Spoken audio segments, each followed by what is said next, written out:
आपने कभी ऐसी पत्नी के बारे में सुना है जो अपने पति से कुछ साल नहीं बल्कि युगों के अंतर से बड़ी थी? क्या आपने कभी सोचा है कि कोई पिता अपनी बेटी के लिए योग्य वर खोजते खोजते ब्रह्मलोक तक पहुंच जाए और जब वापस लौटे तो पृथ्वी पर उसकी पूरी पीढ़ियां ही समाप्त हो चुकी हों? और क्या आप जानते हैं कि जिस कन्या के विवाह के लिए उसके पिता ने पृथ्वी से लेकर ब्रह्मलोक तक की यात्रा की, उसका विवाह आखिरकार भगवान श्री कृष्ण के बड़े भाई भगवान बलराम से हुआ था। लेकिन इस कथा का सबसे बड़ा रहस्य अभी बाकी है, क्योंकि जब वह कन्या अपने होने वाले पति के सामने पहुंची तो उसका कद उस समय के मनुष्यों से इतना विशाल था कि वह स्वयं एक अलग युग की प्रतीक दिखाई दे रही थी। ऐसा क्यों था? वह कन्या कौन थी? उसका जन्म किस युग में हुआ था? उसके पिता उसे लेकर ब्रह्मलोक क्यों गए थे? ब्रह्मा जी ने ऐसा कौन सा रहस्य बताया जिसे सुनकर राजा के पैरों तले जमीन खिसक गई? और सबसे बड़ा सवाल, अगर उसके विवाह में इतना लंबा समय बीत गया था तो वह स्वयं जीवित कैसे रही? आज की इस कथा में हम आपको एक एक करके इन सभी रहस्यों से परिचित कराएंगे। पहले जानेंगे उस अद्भुत कन्या की जन्म कथा, फिर उसके पिता और उसके राज्य का रहस्य समझेंगे। इसके बाद जानेंगे कि आखिर योग्य वर की तलाश में उसके पिता को पृथ्वी छोड़कर ब्रह्मलोक ही क्यों जाना पड़ा। फिर सामने आएगा वह रहस्य कि जब ब्रह्मा जी ने बताया कि उनकी अनुपस्थिति में पृथ्वी पर कितने युग बीत चुके हैं, और अंत में आपको उस घटना के बारे में बताएंगे जिसने रेवती के विशाल शरीर को उस समय के मनुष्यों के अनुरूप कर दिया था। इसलिए वीडियो को अंत तक जरूर देखिएगा, क्योंकि आखिरी रहस्य पूरी कथा को एक अलग ही अर्थ दे देता है। कहानी पसंद आए तो वीडियो को लाइक कीजिएगा और चैनल को सब्सक्राइब कर लीजिए, क्योंकि हम ऐसे ही महाभारत और रामायण के रहस्य आपके लिए लेकर आते हैं। तो चलिए शुरू करते हैं उस अद्भुत नारी की कहानी जिसका नाम था रेवती। कथा के अनुसार सूर्यवंश में एक महान राजा हुए जिन्हें राजा अनर्थ के नाम से जाना जाता है। उनके नाम से ही अनर्थ प्रदेश की प्रसिद्धि जुड़ी हुई मानी जाती है। राजा अनर्थ के वंश में आगे चलकर एक अत्यंत प्रतापी राजा हुए, राजा रैवत। राजा रैवत केवल एक सामान्य राजा नहीं थे, वे सामर्थ्यवान, पराक्रमी और अनेक गुणों से संपन्न माने जाते थे। उन्होंने कुश स्थली नामक नगरी को बसाया और वहीं से अपने राज्य का संचालन शुरू किया। आगे चलकर यही क्षेत्र द्वारका की कथा से भी जुड़ता है। राजा रैवत के 100 पुत्र थे, लेकिन उनकी सबसे प्रिय संतान थी उनकी एकमात्र इकलौती पुत्री रेवती। रेवती के जन्म के साथ ही मानो उसके जीवन की कहानी साधारण मनुष्यों से अलग लिखी जा चुकी थी। वह अत्यंत सुंदर, गुणवती और असाधारण व्यक्तित्व वाली कन्या थी, लेकिन उसकी सबसे बड़ी विशेषता केवल उसका सौंदर्य नहीं था। वह ऐसे समय में जन्मी थी जब मनुष्य की आयु, कद काठी और जीवन व्यवस्था वर्तमान समय से बिल्कुल अलग मानी जाती थी। इसी कारण जब वह बड़ी हुई तो उसका व्यक्तित्व भी उस युग के अनुरूप अत्यंत विशाल और प्रभावशाली था। समय बीतता गया और रेवती विवाह योग्य हो गई। अब एक पिता के सामने सबसे बड़ी चिंता होती है कि अपनी पुत्री के विवाह के लिए योग्य वर की खोज करना। राजा रैवत अपनी पुत्री से अत्यंत प्रेम करते थे। वे चाहते थे कि रेवती का विवाह किसी साधारण पुरुष से नहीं, बल्कि ऐसे पुरुष से हो जो उसके गुण, तेज, सामर्थ्य और व्यक्तित्व के योग्य हो। इसलिए उन्होंने पृथ्वी के अनेक राजाओं और राजकुमारों के बारे में विचार किया, लेकिन उन्हें ऐसा कोई भी पुरुष दिखाई नहीं दिया जिसे वे अपनी पुत्री के लिए पूर्ण रूप से योग्य मान सकें। एक के बाद एक नाम सामने आते गए और राजा रैवत हर बार किसी न किसी कारण से संतुष्ट नहीं हुए। यहीं से इस कथा का पहला सबसे बड़ा रहस्य शुरू होता है। आखिर एक पिता अपनी बेटी के लिए इतना योग्य वर क्यों खोज रहा था? क्या रेवती सामान्य राजकुमारी नहीं थी? क्या उसके भाग्य में पहले से ही किसी विशेष पुरुष का नाम लिखा था? राजा रैवत ने निर्णय लिया कि अब वह स्वयं पृथ्वी के अलग अलग भागों में जाकर अपनी पुत्री के लिए वर की खोज करेंगे। एक दिन उन्होंने स्वर्ण और रत्नों से अलंकृत दिव्य रथ तैयार कराया। उसमें अपनी पुत्री रेवती को साथ बैठाया और पृथ्वी की यात्रा पर निकल पड़े। उन्होंने अनेक राजाओं, वीरों और राजकुमारों को देखा, लेकिन हर बार उनके मन में यही विचार आता, नहीं, यह मेरी पुत्री के योग्य वर नहीं है। समय बीतता गया, लेकिन योग्य वर नहीं मिला। तब राजा रैवत के मन में एक असाधारण विचार आया। उन्होंने सोचा कि जब पृथ्वी पर कोई ऐसा पुरुष नहीं मिल रहा जो रेवती के योग्य हो, तो क्यों ना स्वयं ब्रह्मा जी से पूछा जाए। आखिर ब्रह्मा जी सृष्टि के रचयिता माने जाते हैं। उनसे बेहतर रेवती के भाग्य और उसके भविष्य को कौन जान सकता है। और फिर राजा रैवत अपनी पुत्री रेवती को लेकर पृथ्वी से निकल पड़े ब्रह्मलोक की यात्रा के लिए। अब जरा कल्पना कीजिए उस दृश्य की कि एक राजा अपनी पुत्री के विवाह के लिए वर खोजते खोजते उस लोक में पहुंच गया जहां सामान्य मनुष्य का पहुंचना ही असंभव माना जाता है। राजा रैवत ब्रह्मलोक पहुँचे। उन्होंने भगवान ब्रह्मा को प्रणाम किया और अपनी पुत्री के साथ उनकी सभा में बैठ गए। लेकिन उस समय ब्रह्मा जी की सभा में दिव्य संगीत और अप्सराओं का गान चल रहा था। राजा रैवत कुछ समय तक शांत बैठे रहे। उन्हें लगा कि सभा समाप्त होते ही वे ब्रह्मा जी के सामने अपनी बात रखेंगे, लेकिन राजा रैवत को उस समय इस बात का जरा भी अंदाजा नहीं था कि ब्रह्मलोक में बीतने वाला थोड़ा सा समय पृथ्वी के लिए कितना लंबा हो सकता है। यही इस कथा का सबसे बड़ा समय रहस्य है। राजा रैवत सभा समाप्त होने की प्रतीक्षा करते रहे। जब दिव्य संगीत समाप्त हुआ, तब ब्रह्मा जी की दृष्टि राजा रैवत पर पड़ी। ब्रह्मा जी ने पूछा, हे राजन, तुम यहाँ किस उद्देश्य से आए हो? राजा रैवत ने हाथ जोड़कर अपनी पुत्री की ओर संकेत किया और कहा, हे प्रभु, यह मेरी पुत्री रेवती है। यह सर्वगुण संपन्न है। मैं चाहता हूँ कि इसका विवाह ऐसे पुरुष से हो जो इसके गुण, सामर्थ्य और व्यक्तित्व के योग्य हो। मैंने पृथ्वी पर बहुत खोज की, लेकिन मुझे ऐसा कोई भी वर नहीं मिला जिससे मैं अपनी पुत्री का विवाह कर सकूं। इसलिए मैं आपकी शरण में आया हूँ। राजा रैवत को पूरा विश्वास था कि ब्रह्मा जी उन्हें कुछ महान राजाओं या दिव्य पुरुषों के नाम बताएंगे, लेकिन ब्रह्मा जी मुस्कुराए और फिर उन्होंने जो कहा उसे सुनकर राजा रैवत स्तब्ध रह गए। ब्रह्मा जी बोले, हे राजन, जब तुम यहाँ आए थे तब पृथ्वी पर जो समय था वह अब वैसा नहीं रहा। राजा रैवत शायद यह सुनकर भी पूरी बात नहीं समझ पाए होंगे, लेकिन अगले शब्दों ने पूरी कहानी ही बदल दी। ब्रह्मा जी ने बताया कि उनकी एक छोटी सी प्रतीक्षा के दौरान पृथ्वी पर 27 चतुर्युग बीत चुके हैं। जी हाँ, 27 चतुर्युग। राजा रैवत जिस समय पृथ्वी से चले थे, उस समय जिन राजाओं, परिवारों, मित्रों और संबंधियों को वह पीछे छोड़कर आए थे, अब वे सब इस संसार में नहीं रहे थे। उनकी संतानों की संतानों की संतानें तक का अस्तित्व समाप्त हो चुका था।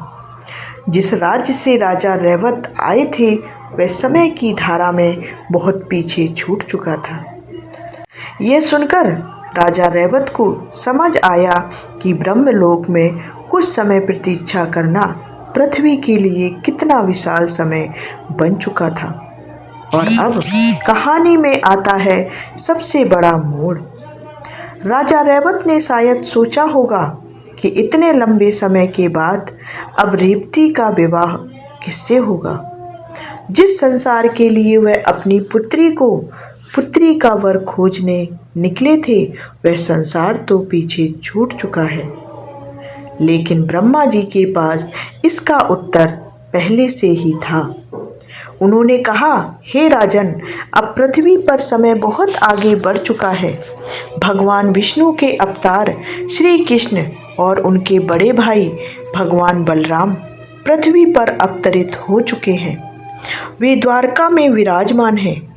और फिर ब्रह्मा जी ने राजा रैवत को आदेश दिया कि अपनी पुत्री रेवती का विवाह भगवान बलराम से कर दो। यहीं से रेवती और बलराम की अद्भुत कथा वास्तव में शुरू होती है। राजा रैवत को अब समझ आ गया था कि जिस वर की तलाश वे पृथ्वी के राजाओं में कर रहे थे, वह साधारण राजकुमार नहीं था, वह स्वयं भगवान बलराम थे। लेकिन यहाँ एक और रहस्य छिपा था कि रेवती का जन्म उस समय हुआ था जब पृथ्वी पर मनुष्यों की कदकाठी वर्तमान समय की तुलना में अत्यंत विशाल मानी जाती थी। वहीं दूसरी ओर समय की धारा आगे बढ़ते बढ़ते द्वापर युग तक पहुंच चुकी थी। इसलिए जब राजा रैवत अपनी पुत्री को लेकर वापस पृथ्वी पर लौटे, तो उनके सामने एक ऐसी दुनिया थी जो उनके लिए लगभग अपरिचित हो चुकी थी। राजा रैवत और रेवती ने द्वारका की ओर प्रस्थान किया। लेकिन क्या रेवती ने जब भगवान बलराम को पहली बार देखा तो क्या हुआ? क्या बलराम ने उस विशाल कद वाली रेवती को अपनी पत्नी के रूप में स्वीकार कर लिया? और सबसे बड़ा प्रश्न, इतने युगों का अंतर होने के बाद रेवती और बलराम का विवाह किस प्रकार संभव हुआ? इस रहस्य का उत्तर कथा के आगे आपको जानने को मिलेगा। तो अभी हमारे साथ पूरे रहस्य को जानने के लिए बने रहिए। चलिए आगे का जानते हैं रहस्य। क्योंकि रेवती का विशाल शरीर उस समय के मनुष्यों के लिए असामान्य दिखाई देता था, लेकिन भगवान बलराम से उसका विवाह केवल दो व्यक्तियों का मिलन नहीं था, यह मानो दो अलग अलग युगों के समय का मिलन था। और इसके बाद भगवान बलराम ने ऐसा क्या किया कि रेवती का शरीर उसी युग के अनुरूप हो गया? यही वह रहस्य है जिसे सुनकर शायद आपको इस पूरी कथा का सबसे अद्भुत पक्ष समझ आएगा। इसलिए कहानी को यहीं मत छोड़िए, क्योंकि अब हम पहुंच चुके हैं उस मोड़ पर जहां 27 चतुर्युगों का रहस्य, रेवती का विशाल कद और भगवान बलराम का दिव्य हल तीनों एक दूसरे से जुड़ते हैं। राजा रैवत जब रेवती को लेकर द्वारका पहुँचे, तब तक समय पूरी तरह बदल चुका था। जिस संसार से वे कभी अपनी पुत्री के लिए वर खोजने निकले थे, वह संसार अब इतिहास बन चुका था। उनके सामने एक नया युग था, नए लोग थे और नए राजा थे। लेकिन ब्रह्मा जी की आज्ञा स्पष्ट थी कि रेवती का विवाह भगवान बलराम से होना है। कथा के अनुसार राजा रैवत ने भगवान बलराम के सामने अपनी पुत्री रेवती को प्रस्तुत किया। रेवती अत्यंत सुंदर थी, लेकिन उसके शरीर का आकार उस समय के मनुष्यों की तुलना में बहुत विशाल था। इसका कारण भी कथा में उसी युगांतर से जोड़ा जाता है। वह बहुत प्राचीन समय में जन्मी थी, जबकि अब पृथ्वी पर द्वापर युग का समय चल रहा था। यहाँ एक बात ध्यान देने योग्य है कि आज जब हम दो युग बड़ी कहते हैं, तो यह इस कथा की लोकप्रिय व्याख्या है। पौराणिक कथा में ब्रह्मलोक में बीते समय को 27 चतुर्युग बताया गया है, यानी यह अंतर सामान्य मानवीय वर्षों की कल्पना से कहीं अधिक विशाल है। अब कल्पना कीजिए, एक ओर भगवान बलराम जो द्वापर युग में पृथ्वी पर अवतरित भगवान विष्णु के अंश माने जाते हैं, और दूसरी ओर रेवती जो अत्यंत प्राचीन युग से चली आ रही थी। दोनों के बीच केवल उम्र का अंतर नहीं था, मानो दोनों के बीच समय का एक पूरा महासागर था। और यहीं से कथा का एक और रहस्य सामने आता है। रेवती का शरीर उस पुराने युग के अनुरूप था। पौराणिक परंपरा में कहा गया है कि प्राचीन युगों में मनुष्यों की कद काठी वर्तमान युग की तुलना में बहुत बड़ी मानी जाती थी। इसलिए रेवती का विशाल शरीर द्वापर युग के मनुष्यों से अलग दिखाई देता था। अब प्रश्न उठता है, अगर रेवती इतनी विशाल थी तो भगवान बलराम से उनका विवाह कैसे हुआ?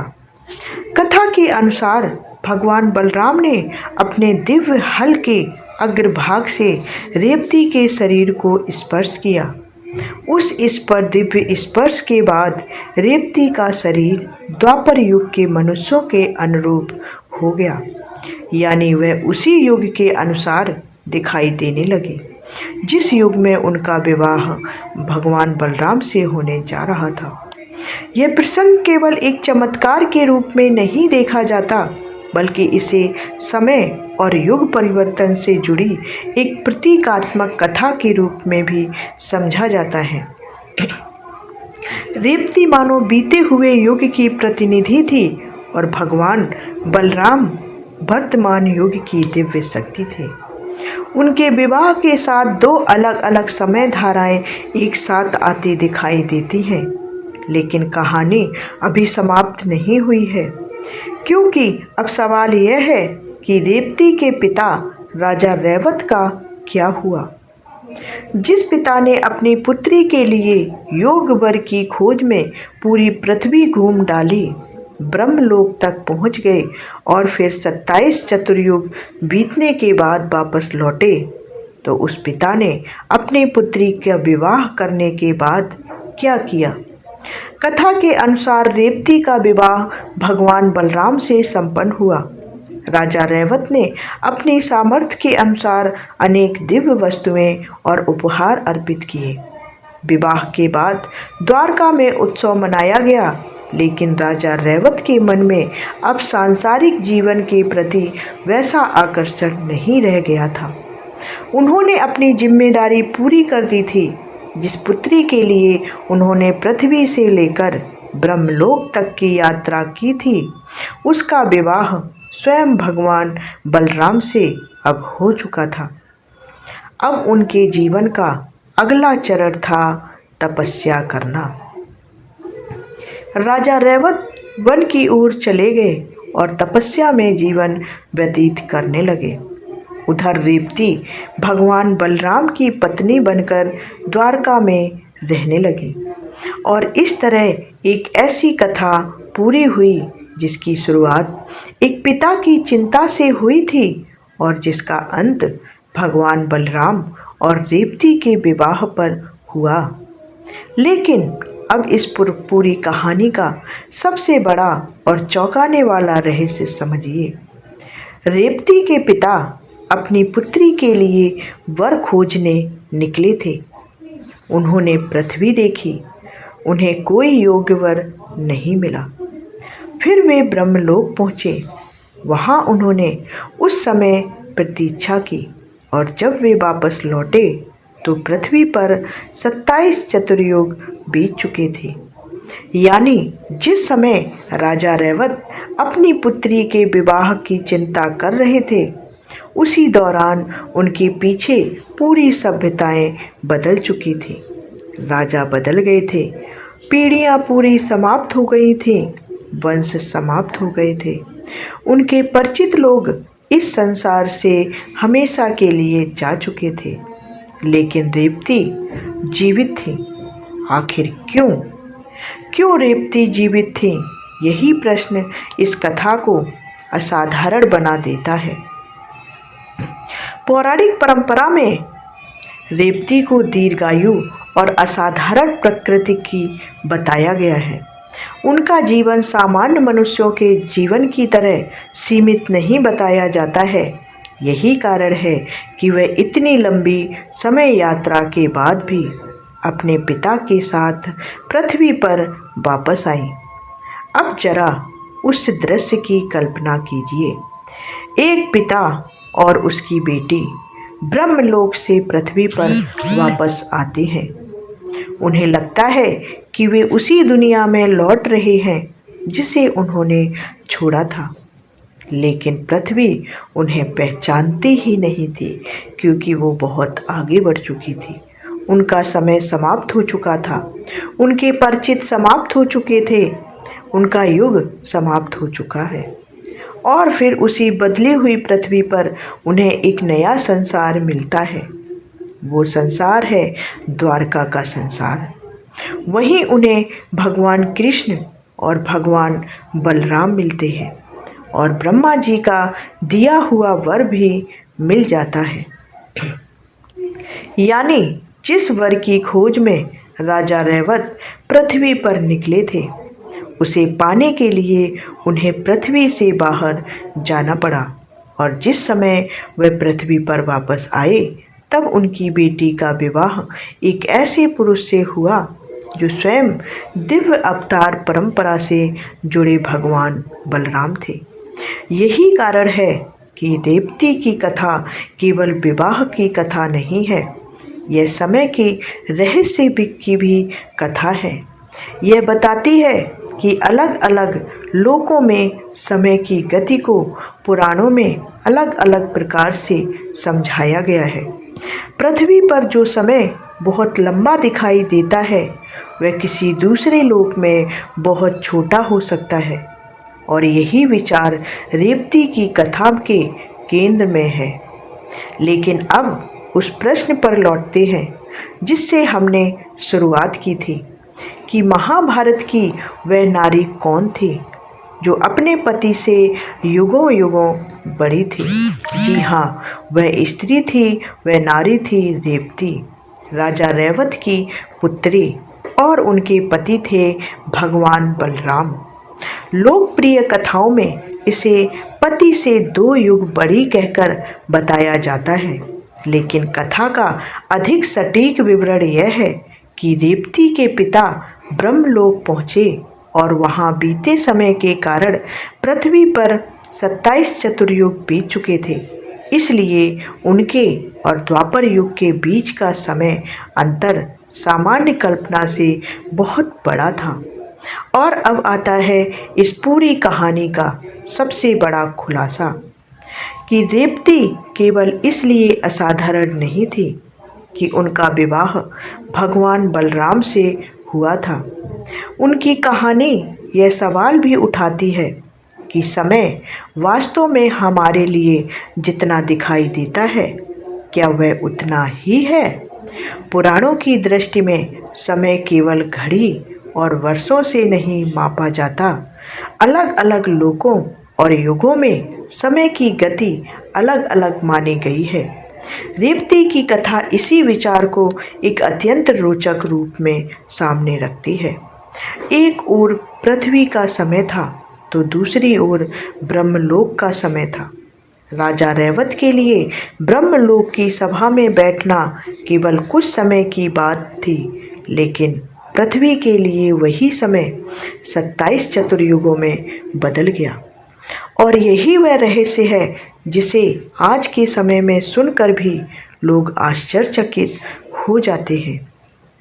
क्योंकि सोचिए, अगर कोई व्यक्ति आज किसी स्थान पर कुछ समय के लिए जाए और लौट कर आए तो उसकी पूरी दुनिया ही बदल चुकी हो, उसके परिवार की कई पीढ़ियां समाप्त हो चुकी हों, उसका राज्य इतिहास बन चुका हो और उसके लिए समय केवल कुछ क्षण जैसा बीता हो, तो वह व्यक्ति कैसा महसूस करेगा? राजा रैवत के सामने यही स्थिति थी और फिर भी उन्होंने अपनी पुत्री का हाथ भगवान बलराम के हाथों में सौंप दिया। कथा के अनुसार विवाह के बाद रेवती भगवान बलराम के साथ रहने लगी और राजा रैवत तपस्या के लिए चले गए। इस पूरी कथा से जुड़ा सबसे सुंदर संदेश यही है कि राजा रैवत ने अपनी पुत्री के लिए केवल किसी शक्तिशाली राजा को नहीं चुना, उन्होंने योग्य वर की खोज की और अंततः उनकी पुत्री का विवाह भगवान बलराम से हुआ।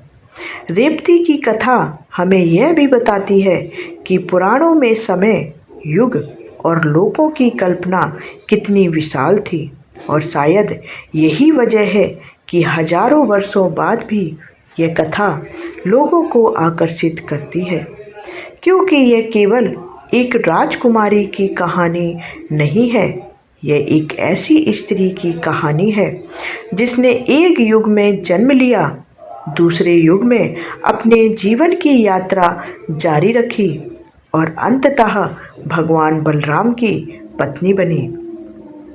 तो अब आप जब भी आप रेवती का नाम सुने तो केवल उन्हें बलराम की पत्नी के रूप में याद मत कीजिएगा, उन्हें उस नारी के रूप में याद कीजिए जिसकी कथा के बीच में समय की पूरी धारा ही बदल गई थी। एक पिता वर खोजने निकला था, ब्रह्मलोक पहुंचा, कुछ समय वहां ब्रह्मलोक में बैठा और वापस लौटा तो 27 चतुर्युग बीत चुके थे। उसकी बेटी फिर भी उसके साथ थी और अंत में उसी बेटी का विवाह भगवान बलराम से हुआ। यही है रेवती की वह अद्भुत कथा, वह अद्भुत रहस्यमयी कथा जिसे सुनकर आज भी लोग सोचने पर मजबूर हो जाते हैं कि आखिर पुराणों में समय की कल्पना कितनी विराट थी। अगर आपको रेवती और भगवान बलराम की यह रहस्यमयी कथा रोचक लगी हो तो वीडियो को लाइक ज़रूर करें और इस जानकारी को अपने परिवार और अपने मित्रों के साथ शेयर करें और ऐसी ही रहस्यमयी पौराणिक कथाओं के लिए हमारे चैनल को सब्सक्राइब ज़रूर कर लें और कमेंट में जय श्री कृष्णा ज़रूर लिखें। भगवान श्री कृष्ण और भगवान बलराम की कृपा आप और आपके पूरे परिवार पर सदैव बनी रहे, इसलिए कमेंट ज़रूर करें। मिलते हैं अगले वीडियो में अगले रहस्य के साथ, तब तक के लिए राधे राधे, जय श्री कृष्णा।